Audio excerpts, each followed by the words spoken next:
million grams. 800 cocaine. Carol speaking. May I help you? Hello? Yes. I need help. Drug money. $80 billion a year. Second only, really, to the Exxon Corporation in terms of total assets. Cocaine, America's $34 billion fad, creates a feeling of euphoria, dependency, sometimes death. I think it undermines society. I think it's sick what people do to make a buck in it. Violence. Cocaine and its profits have triggered brutal slayings committed by a new breed of organized criminals. You're not talking about your two-bit hoodlum operating these drug rackets. You're talking about highly organized crime. You're talking about very sophisticated people. Banking. Drug money has been laundered through American banks to hide its illicit origin, despite tough laws meant to interdict the flow of billions of dollars.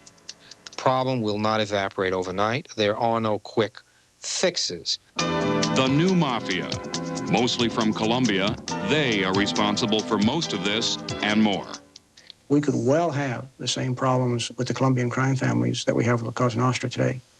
The new Cosa Nostra, about 12 Colombian crime families that collectively manage the cocaine trade, feed the habits of more than 15 million Americans who use and abuse the drug, and in the process amass personal fortunes worth hundreds of millions, even billions of dollars. They have done so by smuggling tons of cocaine through this, the American gateway for drugs, Miami. We'll examine how they've built their organized crime empires, how they've violently maintained their trade, and how they've seriously disrupted the economy as we focus on the cocaine cartel.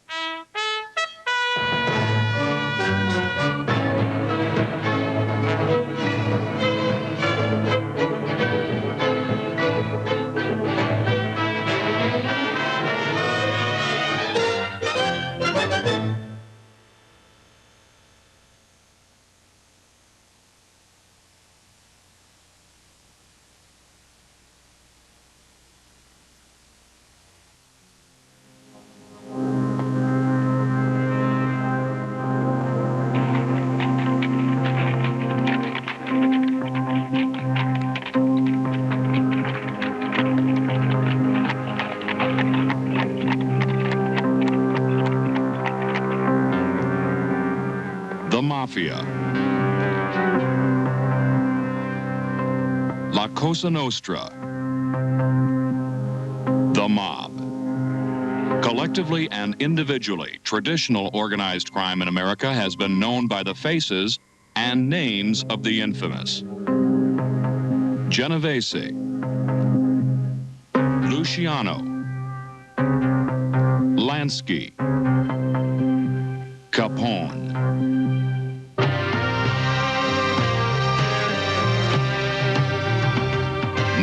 The emergence of a new mafia. The face of organized crime is changing, and so too are the names.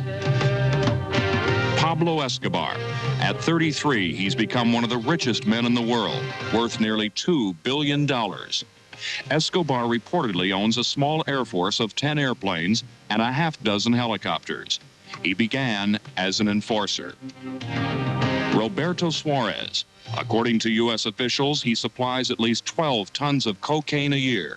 His fortune is estimated at $400 million. Suarez maintains dozens of paramilitary mercenaries and is considered a threat to the government of Bolivia. Martha Libia Cardona. Widow of a slain drug dealer, she heads one of Colombia's major cocaine smuggling families. Arrested and indicted in Florida for drug smuggling, Cardona has since jumped bail and is back home. Her organization is suspected of several murders in the United States. Fabio Ochoa, wealthy landowner and reputed drug trafficker. His sons run the business while he travels the world and buys expensive show horses. U.S. and Colombian law enforcement officials confirmed the involvement of these figures in the international cocaine trade. Conducido por Don Fabio Ochoa. Tenemos algunas referencias. We have some information regarding these names, as well as others who are involved in this activity in our country. We are making great efforts proceeding against all these people who lead and bring together organizations dedicated to drug trafficking in Colombia. It's a family-run business, with the members of the family filling various of the executive or operational necessities. My feeling is the Colombian crime families are where La Cosa Nostra was circa 1910. They're still real blood families. They are running in only one direction, one business right now, primarily narcotics. It is cocaine, one of the most popular, most lucrative illicit drugs that has made these new dons of organized crime instantly wealthy and immensely powerful. The cocaine cartel. In all, about 12 South American families who run one of the most profitable, most sophisticated businesses in the world. Like the traditional mafia of the past, the cocaine cartel of today collectively operates much the same as big business. The cartel controls the production, refinement, transportation, and ultimate marketing of cocaine. It maintains an accounting division, enforcement arm, and insurance co-op. The cartel is a vertically structured consortium which manages the cocaine business from the bottom up.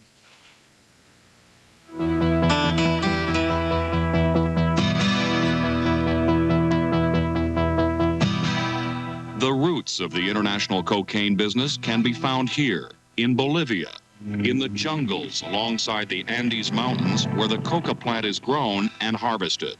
The Roberto Suarez family is by far the biggest supplier of raw coca. According to Drug Enforcement Administration sources, Suarez sells more than 12 tons of cocaine a year. Our estimates are that about 35,000 hectares under cultivation down there by approximately 23,000 farmers who are basically indigenous farmers in Bolivia. The Suarez family also operates several laboratories where the coca leaf is reduced through a chemical process to a paste-like substance called base.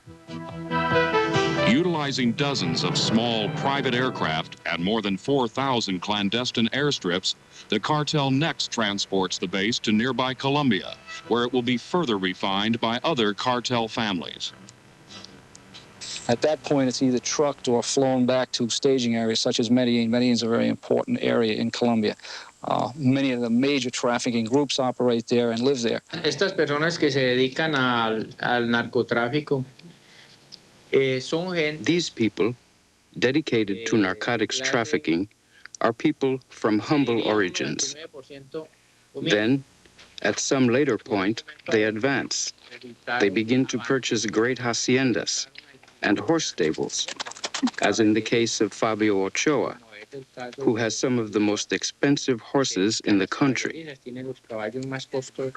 Fabio Ochoa is considered by many as a godfather of the business, and although most cartel members refuse to comment about the source of their wealth or were unavailable, at a horse auction in the hills outside of Medellin, Ochoa agreed to an interview with close-up correspondent William Sherman. Some intelligence officials charge that you and the members of your family are some of the biggest cocaine traffickers in the world.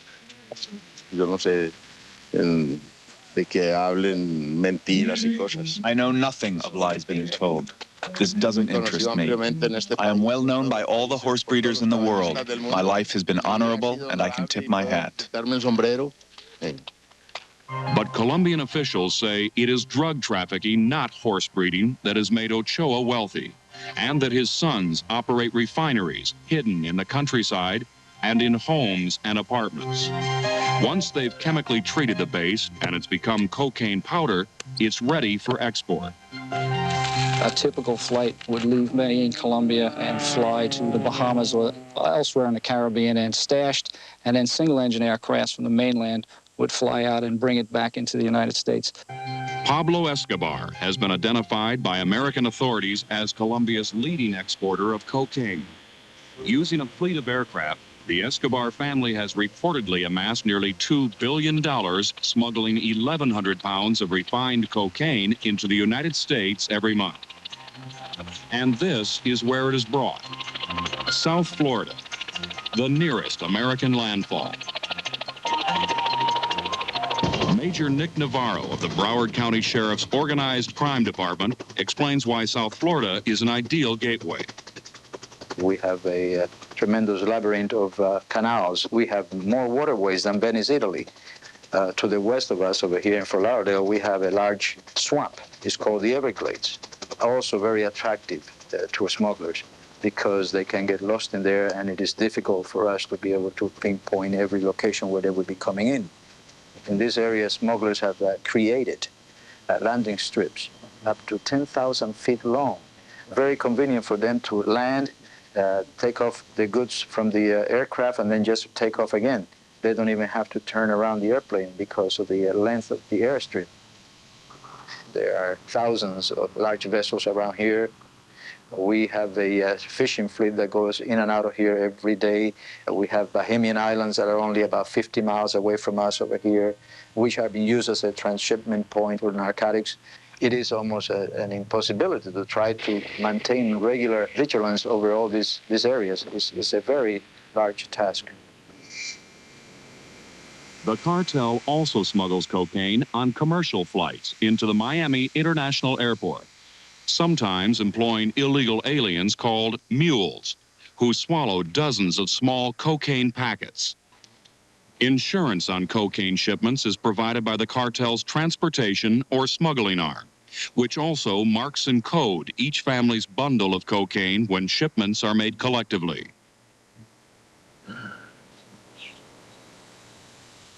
Next, the drug is sold to Colombian buyers in South Florida who operate their businesses in homes, such as this one, called stash houses.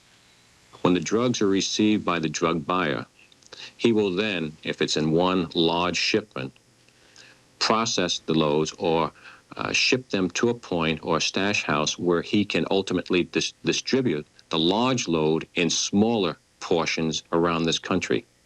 Martha Libia Cardona, a so-called queen of the cocaine cartel, has been identified by the Drug Enforcement Administration as a major distributor.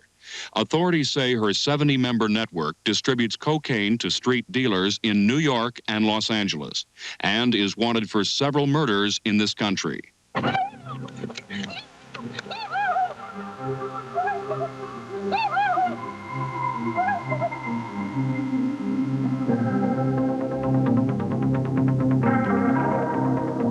Violence, a recurrent byproduct of the cocaine business.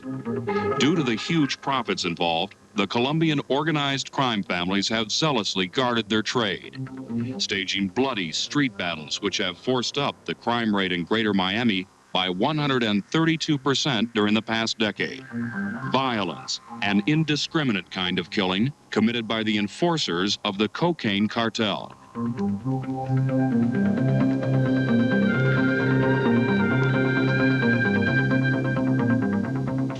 When they go out on a hit, they will kill the mother, the father, the children, anybody's around. And they go at it in a rather disorganized way. They just go in with guns blazing. For those that come in here and with their automatic weapons and their Lear jets and their boats, all for petty cash, kind of cost of doing business because the profits are so big, put them away. Find them, catch them, arrest them, put them away where they belong. It is the immense profitability of cocaine that is behind the violence. From the fields in Bolivia to the dealers in Miami, this fine white powder has increased 8,000% in value. The average American working man looks around and he has to save his money and get credit to buy an automobile or a home after several years of saving. And clearly these dope traffickers with no education and living a very grandiose lifestyle, driving luxury cars, paying cash for luxury homes, and it's harmful physically. It's also harmful socially to the United States. How the cocaine cartel camouflages the source of its wealth, next. Every day, 5,000 Americans try cocaine for the first time. Cocaine-related deaths and emergency admissions have increased 300% since 1980. 800 Cocaine, Carol speaking. May I help you? How you doing? Hello. My name is Louis. Uh-huh. Got a little trouble. You know,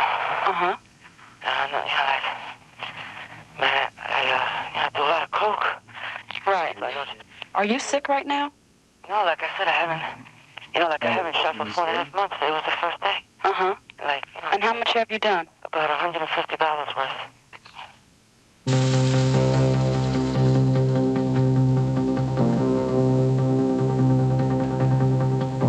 They're called coca dollars or narco bucks. Cash accumulated by the cocaine cartel from cocaine users, dealers, and distributors. Billions of dollars earned faster than they can be spent. Temporarily deposited in South Florida's banks, most of it does not remain here long.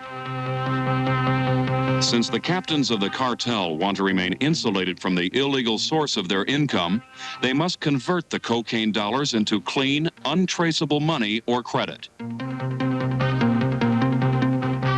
The process is called laundering, and most of the washed currency finds its way back to the home of the cocaine business, Colombia, and its capital, Bogota. Bogota, Colombia's financial center, where the cocaine trade and the enormous income it generates are now challenging this country's primary export, coffee. In fact, so much money is involved that cocaine dealers today require the services of highly specialized, highly professional financial experts, money launderers. The launderers make up the financial and accounting division of the cocaine cartel. Accountants, bookkeepers, and money managers who are familiar with international banking, its rules, its loopholes. They take cocaine profits and launder the cash by depositing it in American banks, where it may remain, but more likely is physically removed from the U.S. by plane or boat to another foreign country, or transferred into a foreign bank account by wire, and then returned to the United States in the form of loans or investments, or more frequently, wired back to the cartel in Colombia. In this manner, the illegal origin of billions of dollars in drug money is hidden. The coca dollars have been washed or laundered. The victims, businessmen who have earned their income legitimately. A legitimate businessman who competes with the money launderer competes with false subsidies. And if I have to be concerned with what my inventory costs and he's not concerned, then I'm at a competitive disadvantage automatically. The money launderers are generally lovely people. Attorney Donald Bierman has defended money launderers. They're in the top of society. They're the best families. They have banking backgrounds, or they have money exchanges in the streets of Bolivia or Colombia or Peru. And they are business people who happen to now be trading in one of their country's biggest businesses. ABC News investigated one elaborate scheme in which Colombian businessmen converted drug money earned in America into laundered, untainted cash and credit in Colombia. Drug couriers from throughout the United States brought more than $100 million in cash here to Cyrix International at 120 Wall Street in New York. During a 3-year period, the money literally poured in briefcases, suitcases, bags, and boxes. Cyrix, ostensibly a Colombian coffee trading and import-export firm, had all the trappings of a legitimate Wall Street firm. But in reality, it was one of the largest drug money laundries ever uncovered by federal investigators. Begun in 1978, the operation was masterminded by 2 Colombians, Humberto Orozco and his brother Eduardo, a former vice president of one of Colombia's largest coffee companies. He distinguished himself at the Naval Academy there, was first in his class. He was a professor at the Naval Academy for a while, and then was in the Merchant Marine, worked in cotton farming in Colombia, in coffee in Colombia, and then came to the United States around 1976. Edward Gillen, an undercover agent who participated in the federal investigation of the Orozcos. I maintained myself as a banker who would be willing to cooperate with him as a money launderer. We met at a businessmen's club, the Marco Polo at the Waldorf Astoria. We met in restaurants. The men were all very well-dressed, well-mannered, professional businessmen. Their expertise was in moving money. Assistant U.S. Attorney Michael Feldberg prosecuted the Orozco case. The evidence showed that enormous quantities of money were brought to their office at 120 Wall Street in cash, taken into a back room where there were money counting machines, counted up, deposit slips were prepared, and then the money was taken to one of a variety of bank accounts maintained for the purpose of receiving cash deposits. The banks which received the drug money are some of the largest in the United States: Citibank, Marine Midland, Chase Manhattan, Irving Trust, and the foreign currency exchange house of Deke Pereira. In 4 days in May 1981, Humberto Orozco deposited more than $5 million in Deke Pereira account number 3552. It was some months into the investigation when Eduardo Orozco finally admitted to me that 60 to 70% of the monies that he was handling did come from drug trafficking. It's the responsibility of banks to notify the Treasury Department of any cash deposits exceeding $10,000. The banks met that responsibility, but the Orozcos falsified currency reporting forms and deposited the illegal drug money into 18 separate bank accounts, many in the names of dummy Panamanian corporations, such as Dial Securities and Dual International. The Orozcos had completed step one of the laundering process. They had hidden the source of more than $100 million. The drug dollars would soon appear as respectable or clean cash deposits. The Orozcos were now ready to wire their apparently respectable credit out of the United States.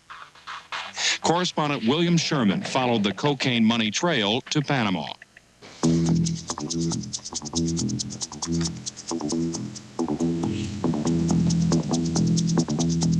Panama, a haven for illicit business, a country that sells secrecy to those who wish to hide the source of their profits. Information about companies and their bank accounts is privileged under Panamanian law. For that reason, more than 120 banks flourish in Panama City. More than 200,000 corporations are registered here on this small strip of land. Among them, corporations set up by the Orozco Group. Often, it was those corporations that were used to wire the Orozco's millions on deposit in New York into corporate bank accounts in Panama City. Gabriel Castro, Panama's Minister of State. There's no way for us to determine the origin of the money that are deposited in our banks. First of all, because of the banking secrecy. Secondly, because they are made in the names of Panamanian corporations, which carry also anonymity. Like the Orozco Group, anyone with a couple of $1,000s for an attorney's fee can set up an intricate web of corporations and bank accounts that can enable them to move millions of dollars through banks here to anywhere in the world. No questions asked. In Panama City, correspondent Sherman and ABC News picked up where the federal investigation ended and continued to follow the Orozco's laundering process at the Panamanian Public Registry, where corporation papers are filed. Dial Securities and Dual International drew money out of their New York bank accounts and transferred it into Panama City banks, the Banco Real, the Tower Bank, and the Banco Aleman Panameño. The second laundering cycle was now complete. The money had been moved out of the United States quickly and anonymously. It was ready for final distribution to the Orozco's clients, the drug dealers. It would be relatively easy for money to be transferred from a bank, then laundered into another entity, wired back to a different bank, and you lose the trail altogether. From this point, ABC News tried to identify and locate the distributor, but Panamanian bankers refused to talk. So we re-examined the Orozco Corporation papers and found a clue. This name and address, Samper and Trujillo in Colombia.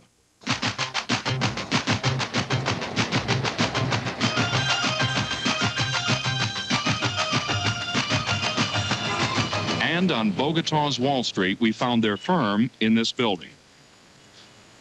One of the partners, Jaime Trujillo, admitted to ABC News that he converted some of the Orozco dollar deposits into pesos and then deposited them into Colombian bank accounts. Trujillo claims he doesn't know who owns the peso accounts, but the laundering process has now been completed. The illegal drug money now secure in Colombia.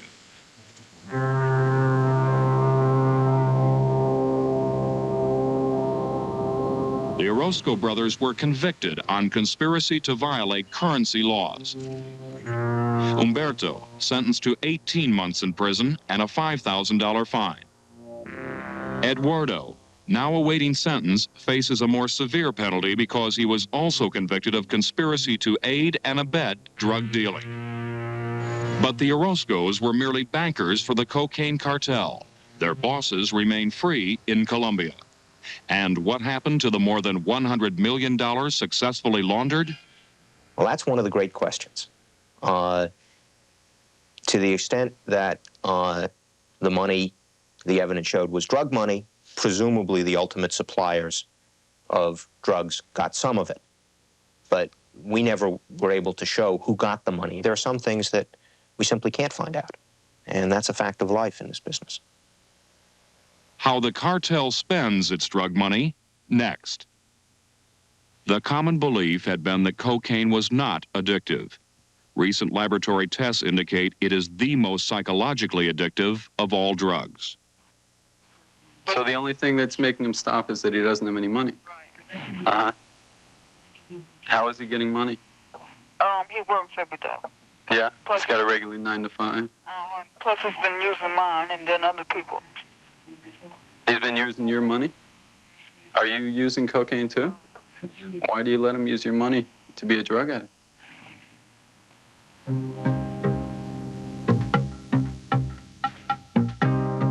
Flush with billions of newly laundered drug dollars, the cocaine cartel must now find financial havens in which to invest its illegal earnings. In doing so, the cartel further consolidates its position and power, while simultaneously undermining the economies of both the United States and Colombia. The narcotics business is no blessing for the economy of any district or region in this country. It can certainly undermine the true fabric of this country. It is a deal with the devil. Bad for business, bad for banking, bad for commerce. Among the cartel's favorite investments are stocks, real estate, construction projects, and consumer goods, all of them paid for with enormous sums of money, which have produced unfair competition, unpaid taxes, and inflation both here and in South America. During its infancy, the cartel went on spending sprees, dropping millions of dollars into luxury automobiles, expensive jewelry, lavish living. As the cartel has matured, so too has the nature of its investments. Like the mafia, Colombian organized crime families have put their money into traditional investments, challenging and subverting legitimate businesses. Real estate is the most popular of all. Experts say that in 3 South Florida counties, 1/4 of real estate investments are made by the drug trade. This 42-unit condominium project was bought by top cocaine trafficker Marlene Navarro, who is indicted for drug smuggling but has since fled to Colombia. Million-dollar homes and million-dollar ranches have also been bought with drug money. This one, authorities say, was paid for in cash. Even a fly-in community with private airstrips was being built by traffickers on 800 acres in southwestern Florida before the dealers were caught. Miami real estate analyst Charles Kimball keeps track of who buys what and for how much. We have instances where narcotics dealers have purchased 4 or 5 homes, 8 or 10 condominiums. That kind of tracking and his testimony about it have produced death threats against Kimball. I think the fact that I may have inadvertently come across identification of the real investor in some company has threatened the investment security of these criminals, and therefore they are threatening me. They'd like to see perhaps people like myself not in business anymore. The cartel's financial clout has also infested and corrupted Miami's banking community. U.S. Treasury Department agents say most of the city's 250 banks and branches have drug money in their accounts. Some of them either purchased outright or subverted by bank officers who've been paid off. For example, officers of the Great American Bank of Dade County were indicted for helping traffickers launder $97 million in drug money. An employee of the Landmark Bank was indicted for helping drug dealers launder $70 million. There is corruption at every aspect of the traffic. And I'm not just talking about police officials or judges or government officials. I'm talking about bankers and investment people. The cumulative effect of all of this money in South Florida has been inflation. The cartel, through its investments in legitimate business, has made life here more expensive. Every buyer of a condominium or a home in South Florida now is paying a premium, whether it's $5,000 or $10,000 more for his house because of the tremendous inflation in land prices. The most frightening part of the cocaine dilemma that we have as it's coming through the South, to me, is the amount of that illegal money, those billions of dollars in profits that are being channeled into legitimate businesses, and how insidious that is to have organized crime figures, organized crime apparatus, in fact, having controlling interest in legitimate, significant businesses that impact upon the social mores of a country. The impact of this multi-billion-dollar-a-year business is even more pervasive, even more pronounced in South America, where much of the cocaine cartel's profits eventually end up. Correspondent William Sherman in the city of Medellin. They call this the Valley of Orchids. Flowers are a principal export. So is cocaine, more than 20 tons a year. For this valley is the cocaine capital of the world.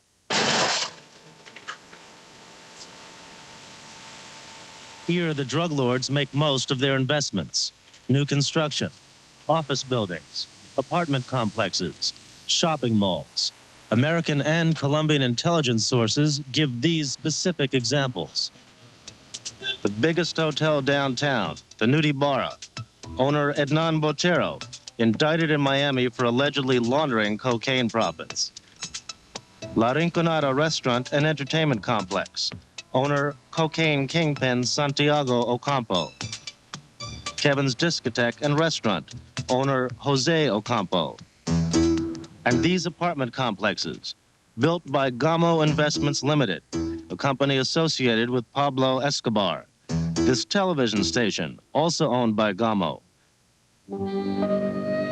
For many dealers, the most precious investments, luxurious estates and ranches. Only high fences and armed guards suggest the source of the wealth. In Pablo Correa's compound, a private bull ring, Dairo Chica, a thoroughbred horse breeder, Fabio Ochoa's legendary horses. For those men and some others, Medellin is a boom town. Those not in the cocaine trade suffer from the artificially inflated economy. The overall effect in the economy has been a strong pressure on inflation through artificially high prices. These distortions are felt almost in every sector of the economy. To build public support and political influence, the Dons of Colombia's cocaine cartel have lavished some of their profits on public works projects. Pablo Escobar, known as the Robin Hood of Medellin, has financed free housing for the poor and sports facilities. Though he claims the construction business made him wealthy, in a recent interview he praised the effects of so-called hot money on Colombia's economy. I think that if there had not been an influx of hot money or of dollars into the country, then the country would be suffering a grave economic crisis, similar to that of the other countries of Latin America. All those benefits that can bring about the creation of employment for the Colombian people. Santiago Ocampo, identified by Colombian authorities as another major cocaine trafficker, has contributed heavily to the Catholic Church. He dedicated himself to trafficking in arms. He brought this together with the trafficking in drugs. He is a person of peasant origins. In general, they are very close to these roots. That is why they are very generous with those of their same class.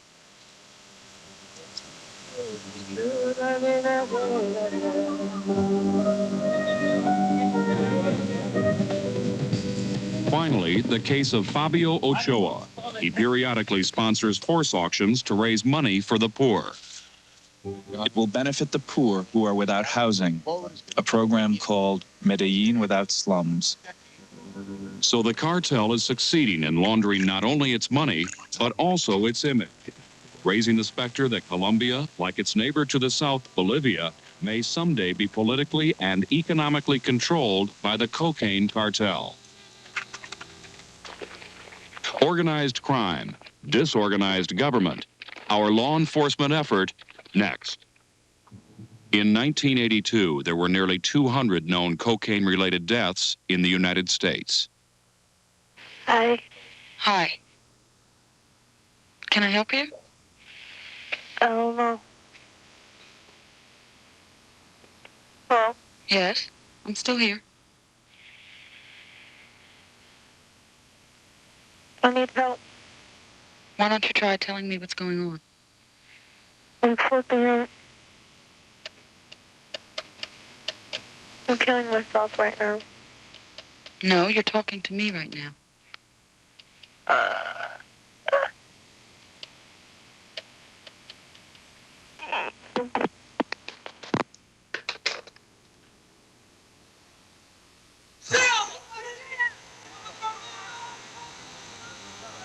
By 1982, Miami had become one of America's most dangerous communities. Residents began arming themselves against an epidemic of drug-related violent crime.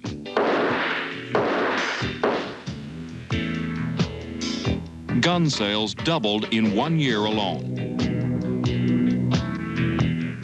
In January of 1982, a committee of Miami civic leaders appealed to Washington.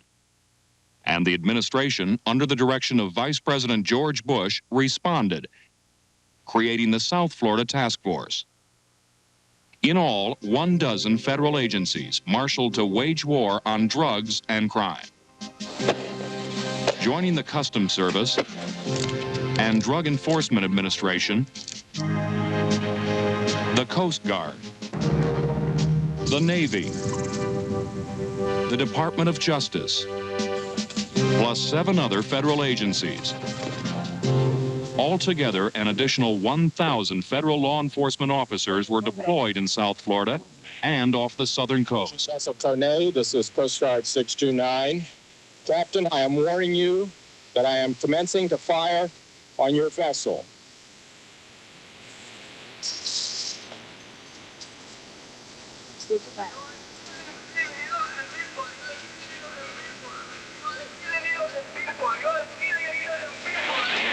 18 months after the creation of the South Florida Task Force, the following results. From 82 to June of 83, 5,100 pounds of cocaine, over 3 million pounds of marijuana, 165 vessels seized, $5 billion a street value of drugs. I mean, there has been a major impact. It has had a positive impact. But when you look at all the criteria to determine whether the impact has been major, that is amount of cocaine, price of cocaine, points of entry other than South Florida, it has not been a major success. I'm not saying it's done. We've lifted the morale. We've given hope where there was despair. And the people that work on this task force, they all feel something. We're helping. We're doing something. Since the task force was set up a year and a half ago, drug-related homicides in Miami have declined 23%. But a General Accounting Office report to Congress published this summer criticizes federal efforts to interdict drugs on the following grounds. More drugs are entering the United States now than entered 5 years ago. Central oversight or coordination is lacking. Recent street drug prices show decline. So crime may be down, but drugs are up. It hasn't done a thing for South Florida. There's more coke here now than there was before the task force.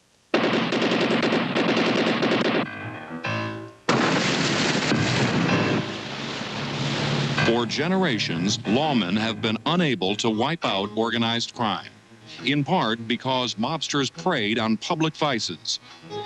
In the 20s, bootlegging and rum running during Prohibition, gambling, prostitution, drugs. But in 1931, when the Internal Revenue Service jailed mobster Al Capone, the government discovered one of the most effective means of arresting organized crime: tax and banking laws. Now, with cocaine becoming the national vice of the 80s, the government is reactivating a 50-year-old idea: attacking the new mob with tax and banking laws. Through a joint investigative effort by the U.S. Customs Service and the IRS, Operation Greenback has seized more than $33 million by tracking the cocaine money trail for the past 3 years. The latest Greenback success involved the Ivan Zapata organization, indicted on charges of conspiracy to transport currency in violation of U.S. laws. They were convicted last month, though the recipients of the laundered money remain free in Colombia. What you do is get indictments on them. And the U.S. attorney here in Miami has made that one of his priorities, to indict these people if they ever do come into the country. And also efforts are being made to see if we can extradite some of these individuals. There has been no movement in that area. Certainly the trafficking elements in Colombia are very much opposed to extradition of nationals to the United States.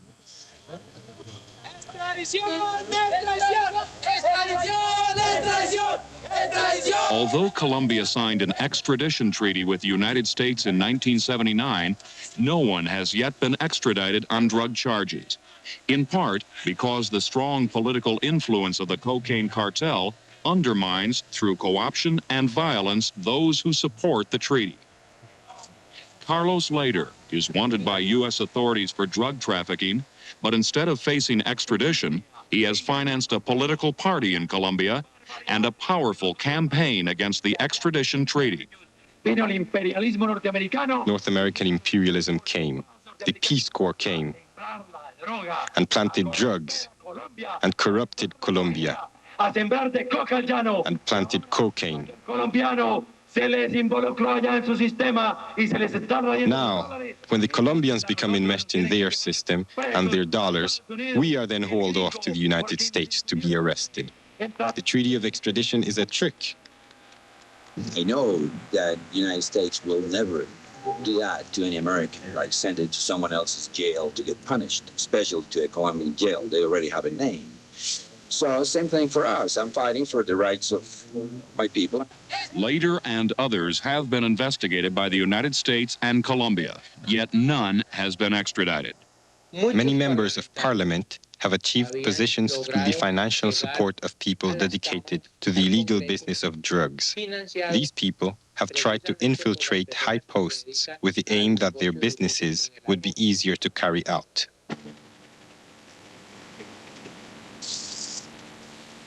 The Colombian government periodically tries to eradicate cocaine production by first uprooting and destroying coca plants, and then closing down cocaine processing laboratories. But the cartel currently manages more than 200 facilities in Colombia. Production is greater than ever. Now and then, they catch the ones at the bottom, but never those on the top. Therefore, the same problem continues because the snake must be killed at the head. They have their helicopters and small airplanes, when we, at times, cannot even use a car for lack of money to buy gas. We are undergoing a situation similar to that of the United States under Prohibition. Money was laundered and invested in legitimate business. The new owners achieved positions of power.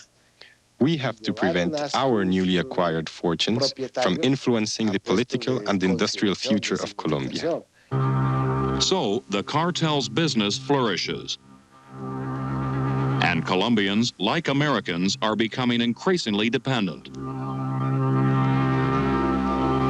Here in Bogota, street sales are at an all-time high.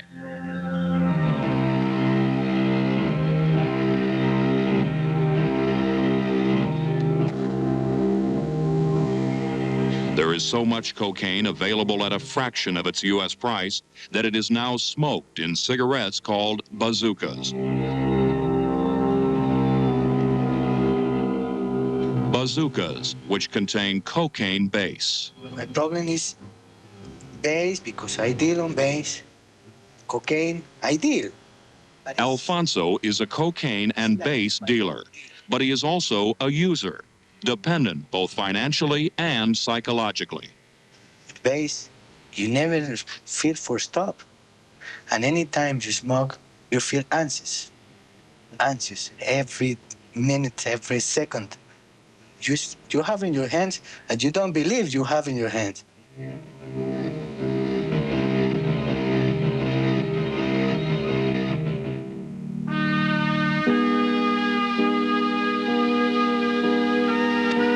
I sell for money. I use it because I use it. I cannot stop. And there is flow coming and flow going. Flows coming and we are wasting our national resources to solve a problem that cannot be solved. We're literally involved in a war. The drug smugglers are a very formidable enemy. Have grown cynical. I like to be a little more removed from all this misery that we... There's just too much money. Corruption is getting worse. We're losing the battle on drugs.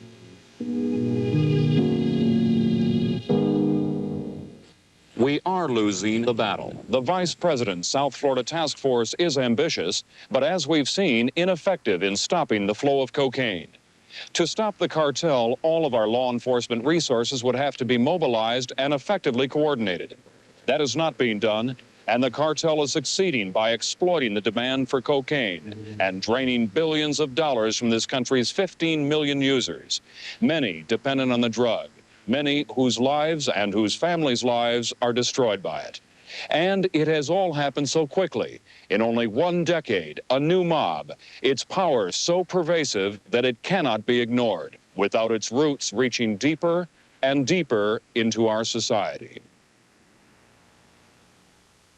And you had stayed away from cocaine for 4 months, but you just started using again? Yeah, I stopped like the 15th of March. Uh-huh. And, well, today's it. Uh-huh. You know, I've been drinking. Right. And I think that's what did it, too. I mean, he'll take everything that you have to use cocaine. I think you're seeing that. At some point, you have to start worrying about yourself. Where is your husband right now? She's working behind. He told you we're going to the bathroom. She's went out to get his thing. Right. I mean, he's taking your money. It's not much fun living with a cocaine addict, is it? Yeah. Had you considered calling the police when he gets violent? If you wish a transcript, send $2 to Journal Graphics, Box 770, Ansonia Station, New York 10023. This has been a presentation of ABC News.